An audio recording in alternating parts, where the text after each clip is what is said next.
¿Cómo va todo? Bien.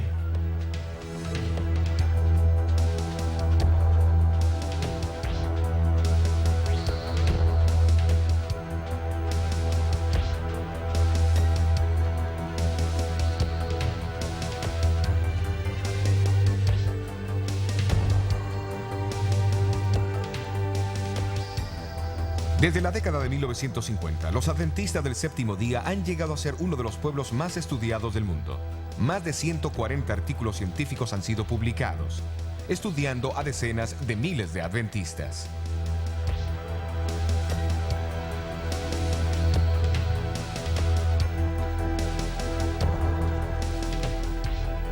¿A cuánto está? 12 sobre 10. Mejor imposible. Muy bien.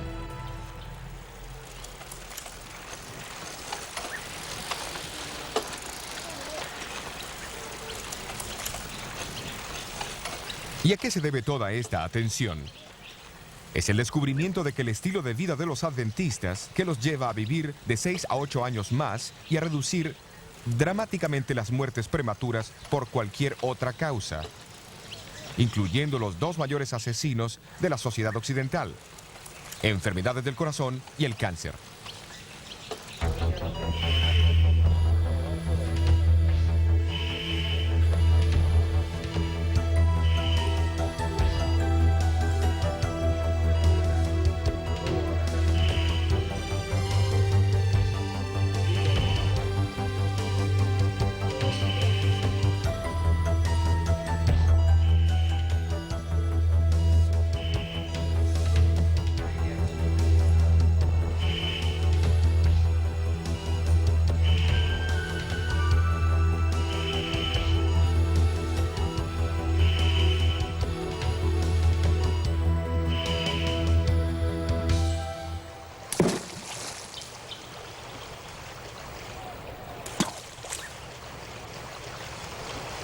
¿Cuál es la forma mágica?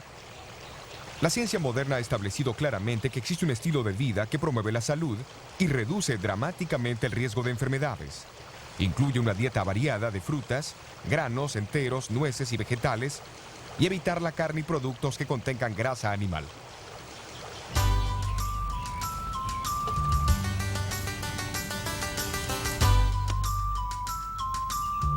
Pero de igual manera son importantes el sueño adecuado, el ejercicio al aire libre, tomar mucha agua y abstenerse del uso del tabaco, alcohol, café, té y otras drogas.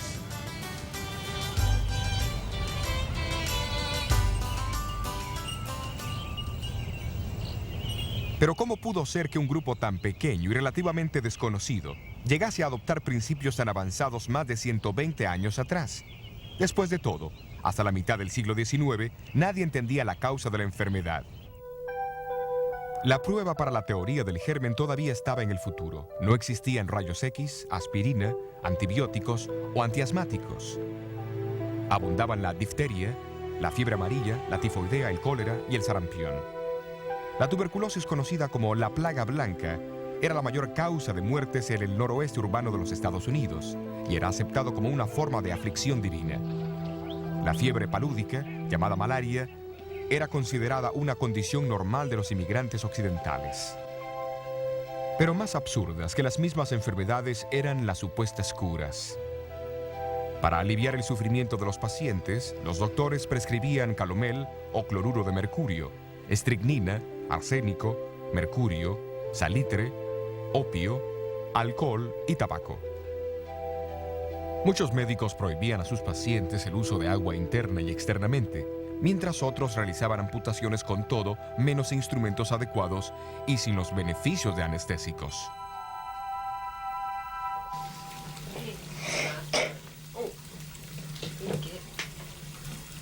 El aire nocturno era considerado peligroso. Cerraban herméticamente las ventanas y las puertas por miedo a engriparse.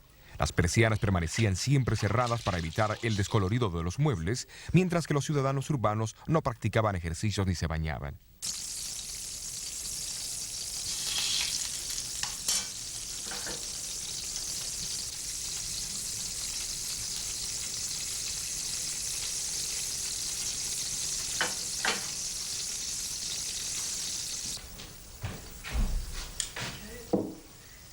La dieta pesada típica de cada día se basaba en carnes llenas de grasa y muy condimentadas, y de mucho té y café. La mayoría comía en grandes cantidades a cualquier hora del día o de la noche.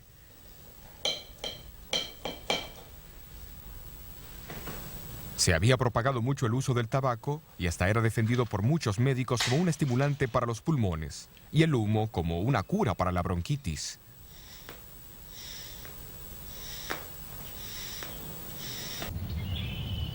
Casi nadie veía la relación entre la dieta y las enfermedades prevalecientes. El misionero pionero adventista J.N. Andrews expresó la creencia casi universal y citó sus palabras que las enfermedades estaban, en la mayoría de los casos, fuera de nuestro control y que eran ordenadas por la mano de Dios. Digo casi nadie porque en medio de esta confusión médica, unas pocas voces llamaban por una reforma. Hombres como Silverio Graham, que llegó a ser el líder del movimiento americano pro salud de los 1830. Él llamaba a regresar a la naturaleza y a los métodos naturales de curación y recomendaba una dieta simple, incluyendo el vegetarianismo y especialmente productos de trigo integral. Los alimentos tenían que ser preparados sin especias y estimulantes como fuese posible. También condenó el tabaco, el té y el café, las bebidas alcohólicas y las drogas comúnmente usadas en las medicinas de aquel entonces. Aunque su reforma decayó en 10 años, enseguida otros la asumieron con entusiasmo renovado. La hidroterapia, que es curar con agua, hielo y vapor, llegó a ser popular en América bajo el liderazgo de doctores como Jaime Jackson y Russell Troll.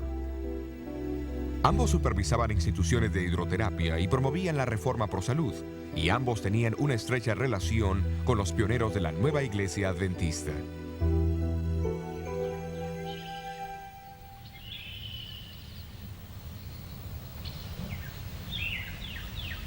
En 1858, aquí en el estado de Nueva York, el doctor Jaime Jackson estableció su casa en la ladera, al norte del pueblo de Dansville. Era la institución de hidroterapia de más éxito. Jackson publicó un periódico mensual, Leyes de la Vida, donde resaltaba sus puntos de vista. Estrictamente opuesto a las drogas prescritas por sus compañeros, trataba a sus pacientes con métodos y remedios naturales. Enfatizaba especialmente la idea de la obediencia a las leyes naturales, enseñando que obedecer a la naturaleza es vivir. Creía que el maltrato del cuerpo también afectaba las capacidades morales del hombre, debilitando así su carácter. Entre los 1840 y 50 hubieron movimientos de reforma pro salud, pero al mismo tiempo existía gran ignorancia y descuido con respecto a la salud y la higiene entre la población de América. Fue en ese tiempo que Dios decidió alertar a los adventistas, guardadores del sábado, de su preocupación por la salud y la felicidad de todos. Como en los tiempos bíblicos, Él usó el don de profecía. Entre los años 1844 a 1848, Elena White recibió muchas visiones, pero ninguna trataba los principios de salud. En el otoño de 1848, se le fue mostrado que no solo el tabaco era perjudicial para la salud, sino que también lo eran el té y el café. Mucho antes que la ciencia descubriese la relación entre el tabaco y las enfermedades fatales y mostrase los peligros del excesivo consumo de café, muchos miembros de la iglesia comenzaron a alterar su estilo de vida en respuesta al llamado de Elena.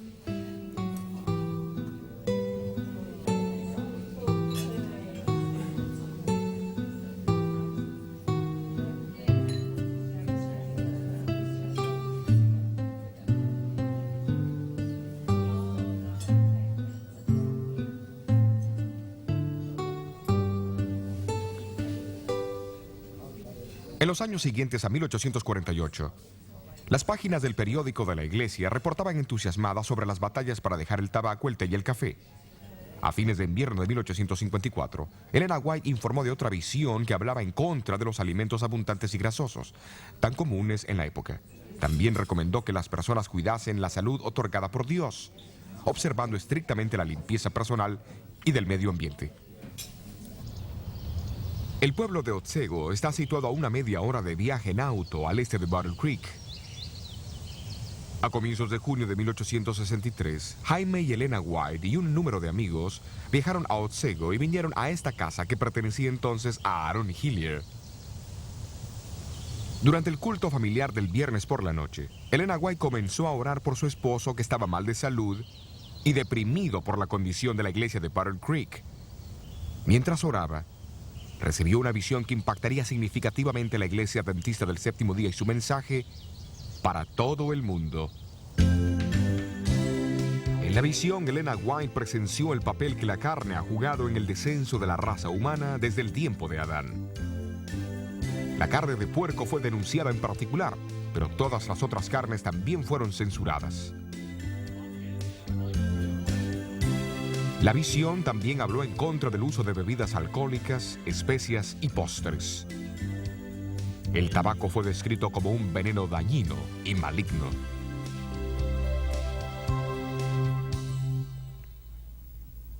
Recuerden que esto ocurrió unos 100 años antes del famoso informe del cirujano general de los Estados Unidos, El fumar y la salud.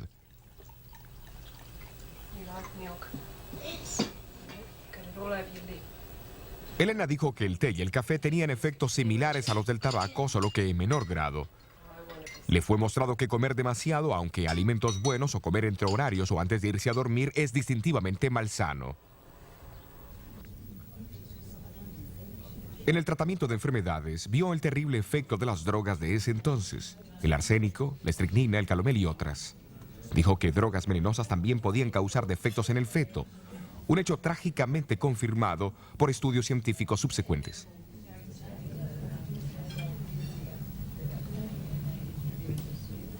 La eliminación de estos alimentos y prácticas hubiera ayudado a cualquiera a vivir mejor. Sin embargo, la visión no solamente corrigió errores, sino que también dio consejos en el lado positivo.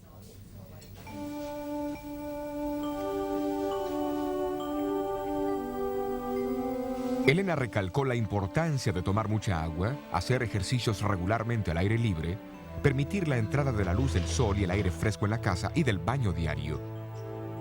Hoy día todo esto es común, pero era un mensaje muy raro para muchos en los 1860. Una revisión de la literatura denominacional muestra que en los 6 años previos a la visión, la mitad de las muertes registradas en la iglesia era de personas con menos de 30 años de edad. Es claro que cambios en los estilos de vida eran necesarios, hasta en la misma iglesia. Hasta donde a Elena le concernía, ella más tarde escribió: Me sorprendí de las cosas que se mostraban en la visión. Muchas de ellas estaban en contra de mis propias ideas. A pesar de eso, ella fue clara sobre las implicaciones del mensaje pro salud. La reforma pro salud es una de las ramas de la gran tarea que preparará a la gente para la venida del Señor. Por supuesto que hay citas bíblicas que apoyan tal entendimiento de la importancia de la salud física y mental. Jesús mismo dedicó más tiempo en sanar a los enfermos que en predicar durante el tiempo que estuvo en la tierra. El apóstol Pablo explicó a los miembros de la iglesia de Corintios que el cuerpo es el templo del Espíritu Santo. También enseñó a la iglesia de Tesalonicenses que la creencia en la pronta venida de Jesús reclamaba que el cuerpo, el espíritu y el alma fuesen preservadas sin mancha hasta la venida de Cristo.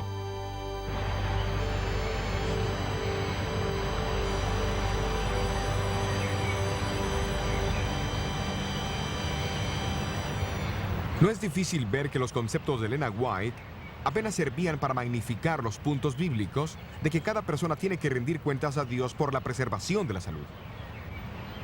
Pero ¿cuánto tiempo dependió ella de sus contemporáneos para obtener información? Elena White declaró que no leía ninguna literatura sobre salud, ni sabía de la revista del Dr. Jackson Las leyes de la vida antes de la visión. Por su itinerario ocupado, no pudo publicar la publicación hasta 1864. No fue hasta después de esto que leyó algunos de los libros y revistas populares sobre salud, de los cuales dijo: Me sorprendí al ver que están en armonía con lo que el Señor me ha revelado. Cuidadosamente seleccionó extractos de estas revistas que fuesen consistentes con lo que había visto en visión y los incluyó en sus publicaciones sobre salud en 1865.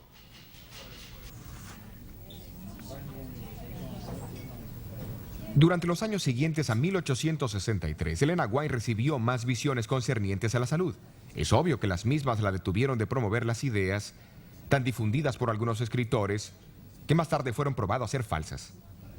El Dr. Thorpe, por ejemplo, prohibió la sal y el azúcar completamente, diciendo que la sal era un mineral venenoso y el azúcar no tenía ningún alimento. Elena White usó un poquito de ambos, pero avisó de sus malos efectos cuando son usados sin reserva. Concerniente a la sal, escribió en 1901.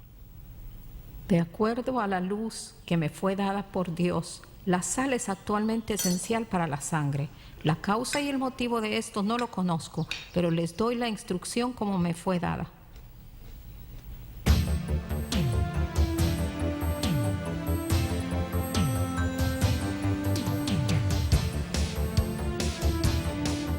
Mucho antes que los efectos del colesterol fuesen conocidos, ella escribió que el aceite de oliva era mucho más preferible que la grasa o el aceite animal. Promovió una dieta vegetariana, suplida con el uso limitado de la leche y huevos. Mucho antes que la ciencia confirmara sus beneficios, en verdad se ha descubierto que una dieta vegetariana promueve la resistencia de los atletas significativamente. Su preocupación sobre los alimentos refinados y el uso de mucho azúcar había sido ampliamente confirmado por investigaciones científicas. ¿Y qué sobre los beneficios de caminar o practicar ejercicio al aire libre? Del agua, de la luz del sol, de la recreación y el descanso adecuado que ella tan firmemente defendió. ¿Quién los negaría hoy? Tengo problema para entender a la gente agresiva. Se relaciona. Pero en los días de Elena, sus mensajes encontraron oposición. Contraria a la opinión médica de su tiempo, promovió la importancia de la función de la mente en el proceso de curación. Afecta a sus Hoy, relaciones con la su ciencia esposo, psicosomática reconoce el papel vital que la mente juega al vencer la enfermedad. Así que realmente no quiere enfrentar el trabajo o los problemas que tenga. En junio de 1982, un informe fue publicado por la Academia Americana de Ciencias y por el Concilio Nacional de Investigaciones, titulado La dieta, la nutrición y el cáncer. Reconocía que una persona al operar ciertos cambios en la dieta podría reducir abundantemente el riesgo de contraer cáncer. Las reformas sugeridas incluían comer muchas frutas, granos y vegetales, y reduciendo el consumo de grasas, azúcar, sal y alcohol, dejando a un lado el pedido de Elena White para la abstinencia total de bebidas alcohólicas. Este informe no se aleja ni un poquito de lo que ella misma escribió más de un siglo antes. Pero ¿qué de su propia salud?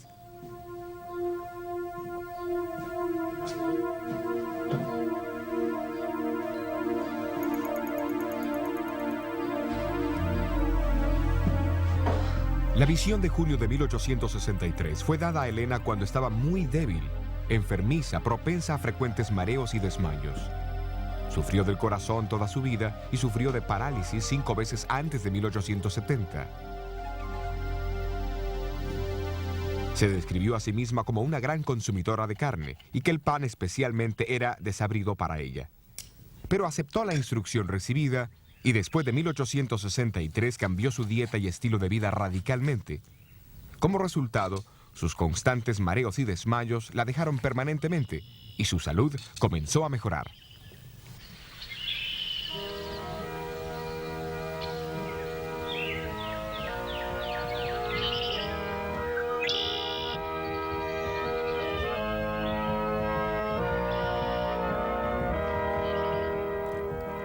Uno o 2 años antes que Elena White falleciera a los 87 años de edad, Arturo Spalding, el historiador y cuentista, la visitó en Ellis Haven.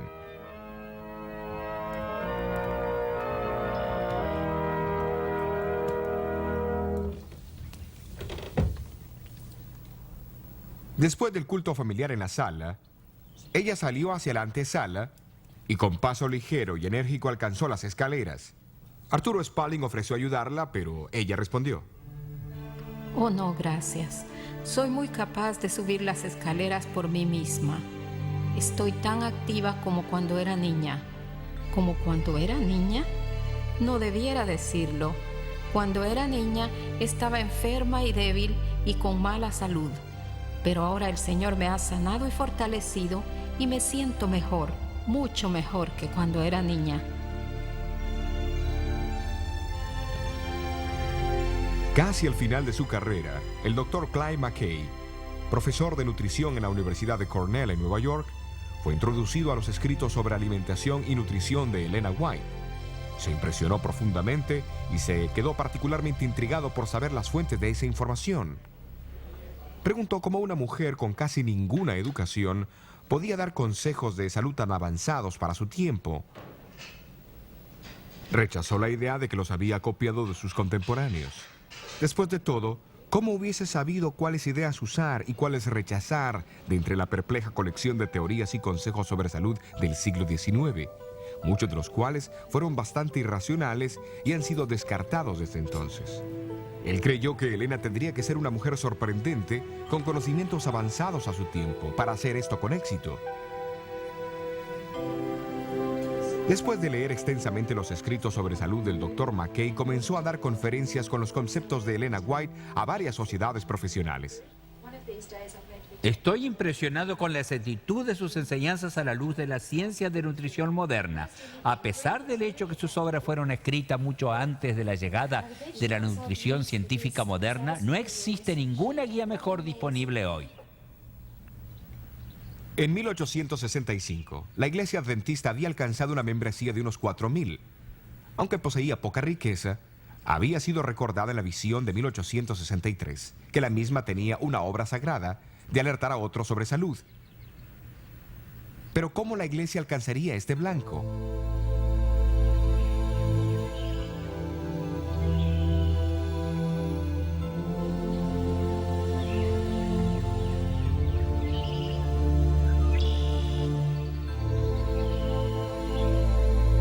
En agosto de 1865, Jaime White se rindió a las presiones y a las cargas de liderazgo de la iglesia y sufrió un agotamiento en su salud. Su esposa lo trajo aquí a la casa de la ladera, en Dansville, para ver al Dr. Jackson, donde fue tratado por unos 3 meses. Los White tuvieron una oportunidad de observar los principios de la reforma pro salud en práctica y encontraron mucho que alabar. Pero descubrieron que algunos de los principios de curación eran contrarios a las enseñanzas de Jesús. En verdad, recibieron algunos consejos médicos que podrían haber sido fatales en el caso de Jaime White.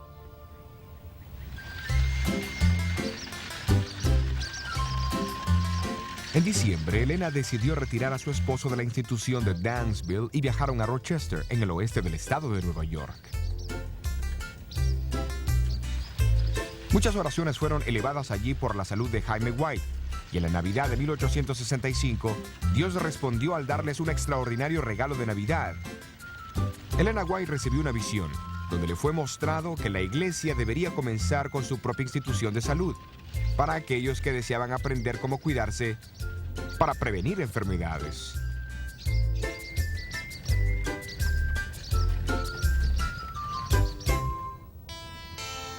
En el siguiente año, una vieja casa remodelada fue comprada al oeste de Battle Creek, Michigan, quien en ese entonces era un próspero pueblo industrial con una población de 5,000.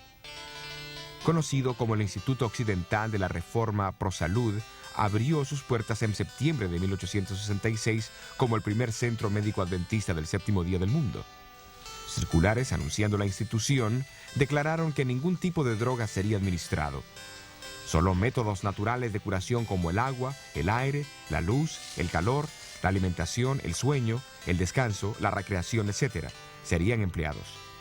La alimentación significaba una dieta estrictamente saludable, consistiendo de frutas, granos y vegetales. En 1875, el doctor Juan Hervey Kellogg, que recién se había graduado del prestigioso Colegio Médico del Hospital Bellevue en Nueva York, fue empleado por el instituto. Había sido alentado y ayudado financieramente en su carrera médica por los White. El año siguiente, a los 24 años de edad, fue nombrado superintendente médico del instituto, posición que ocupó durante los próximos 67 años. En 1877, el instituto vino a ser el Sanatorio Médico Quirúrgico de Battle Creek. Fue en el mismo año que Louis Pasteur presentó su teoría del germen a la Academia Francesa de Ciencias. El prestigio de la medicina estaba a punto de experimentar un cambio, y el Dr. Kellogg jugaría un papel importante. Cuando la reputación del sanatorio se expandió, se agrandaron considerablemente los edificios, y para 1885 era la institución de ese tipo más grande del mundo. A fines de los 1890, el personal contaba con casi 1000. Kellogg llegó a ser muy conocido como administrador, doctor, cirujano, autor, conferenciante, inventor y fabricante de alimentos. Porque leía mucho y viajaba a Europa para estudiar con los doctores sobresalientes de allí, estaba al tanto de todos los últimos adelantos en el conocimiento médico. Fue el autor de casi 50 libros, con una publicación de más de 1 millón de copias.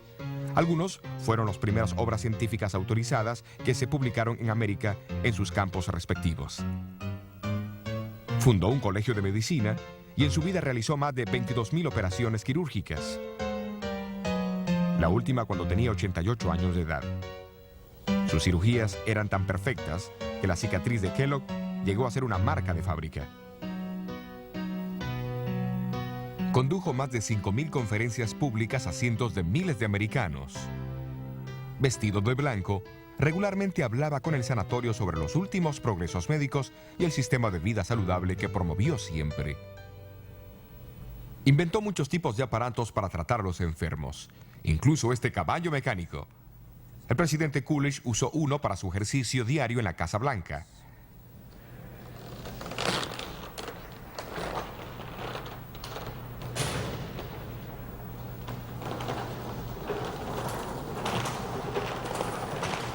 Algunos de sus inventos todavía están en uso alrededor del mundo hoy día. ¡Vamos, chico!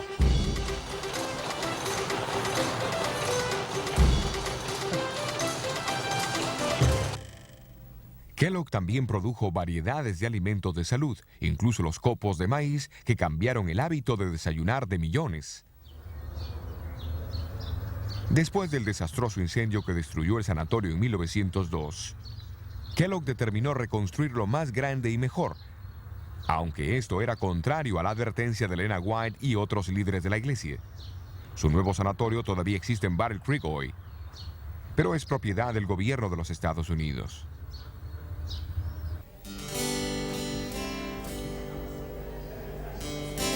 Su pórtico y entrada impresionantes acogieron a muchos que vinieron a Kellogg para tratarse y aprender sus consejos sobre salud. Aunque más tarde abandonó la iglesia, siguió defendiendo sus principios de salud. Famosos que lo visitaron durante sus más de 60 años de superintendencia incluyeron el industrial y financista Juan D. Rockefeller Jr., el autor Jorge Bernardo Shaw, el inventor Thomas Edison, el escritor soviético León Tolstoy, el explorador de las regiones polares Raúl Amundsen, la primera mujer en viajar sola a través del Atlántico, Amelia Earhart, y el presidente Guillermo Howard Taft, que está registrado como el paciente número 100.000. En 1891, le preguntaron a Kellogg cómo el sanatorio de Battle Creek era capaz de estar 5 años adelantado al resto de la profesión médica. Kellogg respondió que si algo nuevo aparecía, instantáneamente lo adoptaba si concordaba con la filosofía y los principios de salud promovidos por Elena White.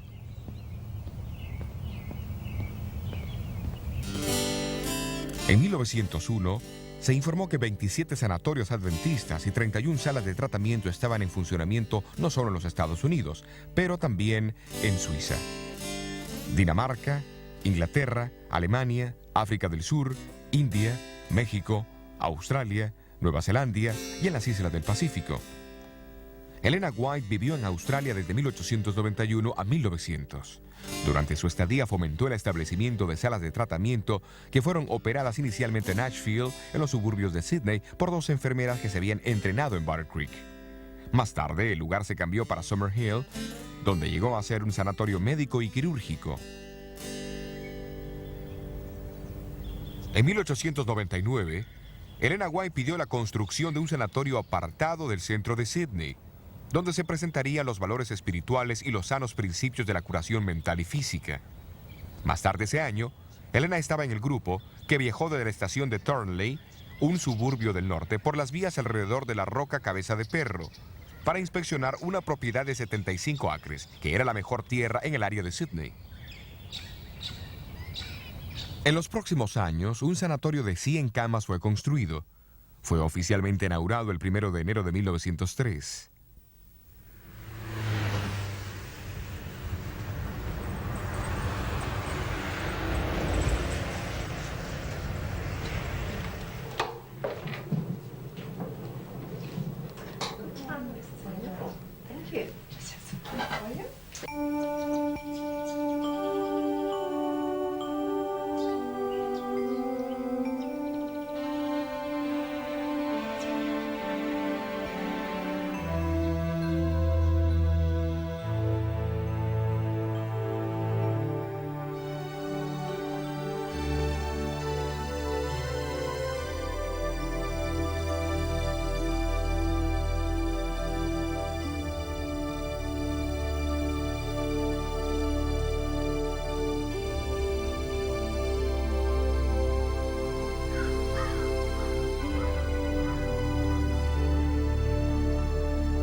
No mucho después de esto, un edificio de 3 pisos llegó a estar disponible en las hermosas campiñas del Valle Paraíso, cerca de San Diego. Había sido usado como un sanatorio y originalmente costaba $25,000, pero estaba siendo ofrecido por $12,000 por falta de agua. Las negociaciones siguieron por unos 18 meses, hasta que en 1904 el precio fue bajado a $4,000, mucho más bajo que el costo original, justo como Elena White había predicho. Después de que la propiedad fue comprada, ella logró los servicios de un perforador de pozos adventista, Salem Hamilton. Señor Hamilton, Señora, hemos llegado a 98 pies. ¿Se da cuenta que esos son 10 pisos para abajo? Y no hemos encontrado nada más que tierra seca y arena. ¿Está segura que el Señor quiere que usted compre este lugar? sí, estoy segura. 3 veces me ha sido mostrado en visión que debíamos asegurar esta propiedad. Bien, creo que eso es suficiente para mí. El Señor no nos daría un elefante sin proporcionarnos agua para que Él la tomara. ¿No lo cree, señora?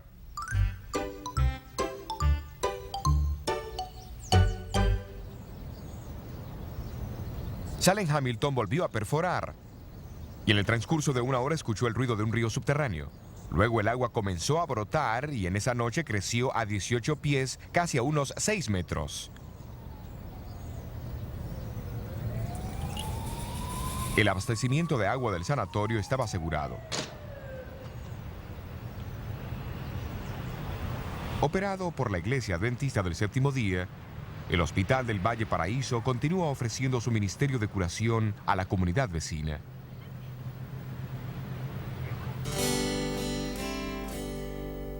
En abril de 1904, Elena White instó a que un sanatorio debía ser asegurado y operado cerca de Los Ángeles en algún distrito rural.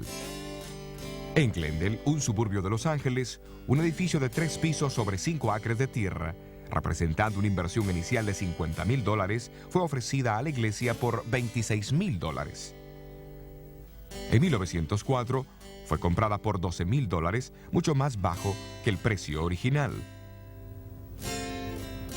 Después de la compra, Elena White desafió a los gerentes con estas palabras. La curación espiritual y la física debe ser dada a los que vienen para curarse.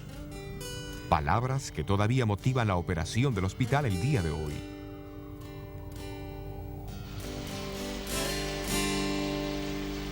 Pero tenía que haber un tercer sanatorio en el sur de California. Tan pronto como en octubre de 1901, Elena White había visto en visión que cerca de Los Ángeles había un edificio ocupado con árboles frutales en el terreno del sanatorio. Esta visión fue tan real para ella que le parecía estar caminando por el terreno, conversando con los pacientes y hasta viviendo allí. Ni el Valle Paraíso ni Glendale reunían esta descripción. En 1904, 76 acres de propiedad a la venta fueron descubiertos cerca de Redlands. Fue llamada Loma Linda e incluía enormes jardines y huertos, hermosos parques, muchos árboles de sombra, caminos para carretas y veredas de cemento.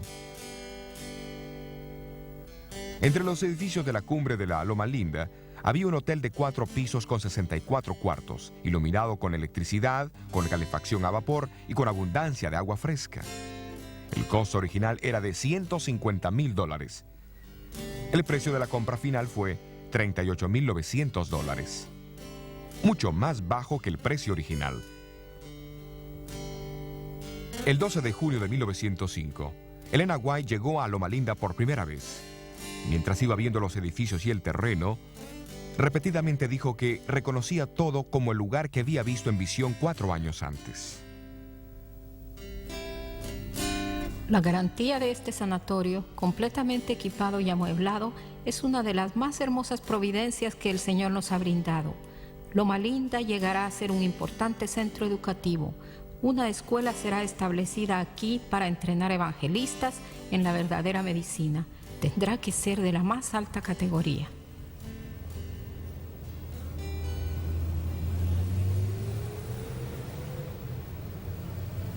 Aquellos que la fundaron tenían poco dinero, pero poseían una fortuna en fe en Dios y en su poder para traer esperanza y sanidad a los que sufren.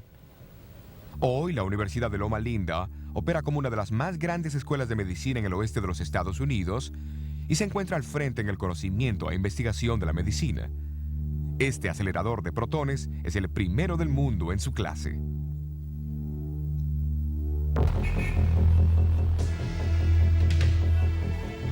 Junto con los cientos de otras instituciones adventistas del séptimo día del cuidado de la salud alrededor del mundo, el blanco del Centro Médico de Loma Linda no es solamente hacer que hombres y mujeres estén bien físicamente, sino que a través de un ministerio de compasión y servicio cristiano, también traerles sanidad espiritual y a una unidad con Dios para prepararlos para el pronto regreso de Cristo. Tal blanco refleja el propósito predominante del programa adventista para el cuidado de la salud, como le fue revelado a la iglesia a través del don profético otorgado a Elena White. Ese propósito envuelve mucho más que adoptar una dieta vegetariana o decidir parar de fumar o de tomar alcohol. Abarca no solo la cura de enfermedades, pero también su prevención. Su ejemplo y motivación vinieron del infinito amor de Jesús, del divino buen samaritano, que vino a un mundo de enfermedad, dolor y muerte, para traer sanidad física, mental y espiritual. Hoy, Él nos pide que sigamos sus pisadas.